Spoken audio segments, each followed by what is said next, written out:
All right. Um, Today, let's talk about listening to the mycelium. I keep telling you guys, you got to listen to the mycelium. Um, Listen to the mycelium, listen to the mycelium, listen to the mycelium all the time. Um, what do I mean by that? Um, when you're growing mushrooms, the mycelium will tell you what it needs. It always tells you what it needs.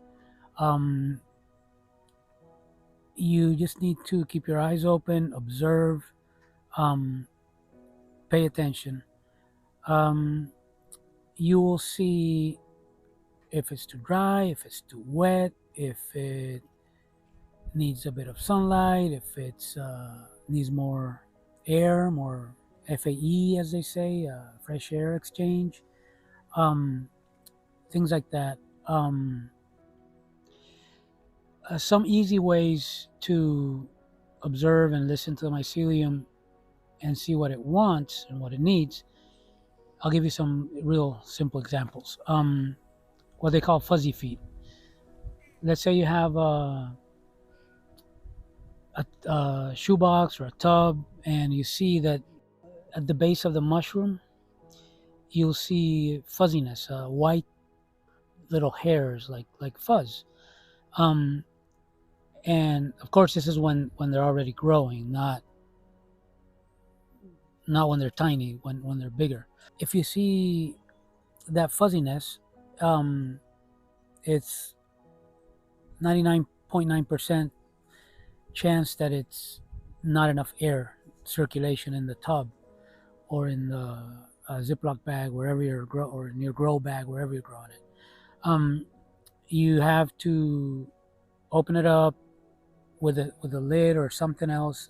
Fan it, give it some air a couple times a day until that goes away. That doesn't hurt anything. You can eat them later. You can. It's not a problem. It's just people don't like that. They don't like the fuzzy feet. So just by looking at it, it's telling you, look, I need more air. It's too damp in here. I'm growing this stuff to warm up because it's kind of too cold and too uh, wet. Um, but also, let's say you have a grow bag or a Ziploc bag, and people ask me how many times a day am I going to spray it, and I always say, mornings and nights, depending on your humidity and temperature and stuff inside your house or wherever you're growing them in a closet or wherever. Depending, you may have to do it a third time, at lunchtime around, half a day. Um, but really, you just listen to the mycelium. You observe. If you sprayed it in the morning and in the afternoon, it still hasn't evaporated much. At night, you go to spray it and it's still uh, got a lot of humidity. Don't spray it again. You can wait till the next day. Nothing bad's gonna happen.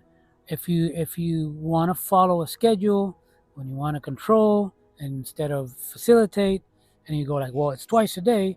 Ray said twice a day, morning and night, no matter what. It could get too humid. You could get contamination. Like I've said plenty of times before, you you have to spray it, but then it has to evaporate because evaporation induces pinning. If it never evaporates, you run into issues. Um, so you got to keep an eye on it. You got to listen and watch what it's telling you. Um, but those are easy examples. But wow, those are easy examples. I don't know if the noise canceling is going to cancel out this strong breeze. So those are easy examples. But with time, it's intuition. Especially if you've been growing the same uh, species for a while. You get to know each species and what they need, um, and you build this relationship, and you just know. For example, I was helping a friend of mine uh, with one of his grows, and he sent me a picture. And I said, in 3 days you're gonna see pins, man, like clockwork. 3 days, boom, pins. Then later on, in about 4 days you're gonna be harvesting. 4 days, boom. And he was like, "Oh my God, how do you know?" Because I knew the species, I know what it looks like. I've been doing it for a while. We have this relationship. But when and that's another good reason to save your genetics. When you save your genetics, um, you know this being. You know them, and you just look at it. It looks at you and it says, "I need this," and you go, "Okay, there we go." Spray me, please, or oh, I'm too wet. Don't touch me. Give me some time. Um, it may have slowed down a bit. You're expecting pins. Don't freaking rush it. It'll tell you this time I need a bit more time. I'm not gonna pin yet, and give me a few minutes. Give me a few days. That's fine. Also, as you work with the mushrooms and the mycelium, you will come to believe that that this thing is psychic. It knows. It knows what you want. It If you get desperate and you get needy and you get impatient, it will freaking stall on you. It'll say, "Oh, you're pushing me. You're rushing me. Guess what? Now I'm not going anywhere. Now you can screw you. No, you're not gonna push me." Ask anyone that's been doing this for a while. It knows, and it will not let you boss it around. It'll do what it has to do when it has to do it. And if you want to be the bossy bitch,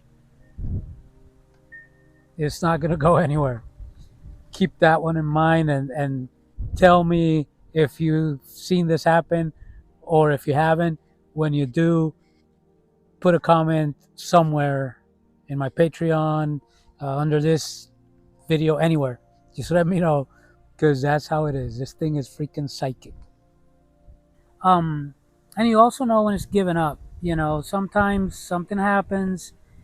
You don't see contamination, but you could have one tub right next to the other, and one of them just quit. They didn't want to grow. They didn't want to spread. The mycelium didn't spread. So sometimes it happens. You just got to accept it. That's the other thing. You can't get too attached. It's happened to me. I'm like, no, I just don't want to throw it away. I just want to give it another chance, and I'll just leave it. And then I go, nothing lost, because if it's not contaminated, it's going to spread to your other stuff. Um, and it just stalled and didn't want to go anywhere, and you tried your usual fixes and it doesn't want to do it. You just got to accept it, and move on and say, "I'm sorry," and put it in your compost or do whatever you do with it. And that's it. Don't get attached. That's another one of our mantras. Don't get attached, and it's a mantra for life. You should not get attached. um, Attachment equals, leads you to bad places and bad situations. Let shit go. And that's how and that's what I mean by listening to it. You got to observe, you got to listen to it, you got to see what it wants and needs, and flow with it. you know you don't control, you facilitate, you give it everything you believe it needs, and then you observe and see if you need to adjust anything: more humidity, less humidity, it's too cold, I need to heat it up a bit, and there's ways to do that. But uh, listen to the mycelium. It'll tell you what it needs, all the time, every time. um, and also listen when it gives up. Gave up the ghost, doesn't want to keep going. Sorry, okay, did my best. I guess you don't want to do it. And this is my simple lesson for today. Listen to the mycelium. That's it. um, and know that it gets easier and it gets better. And the more you build this relationship, the easier it's going to be to know what it needs and follow its footsteps and give it what it needs. Hope this helps. And remember, the mycelium is growing.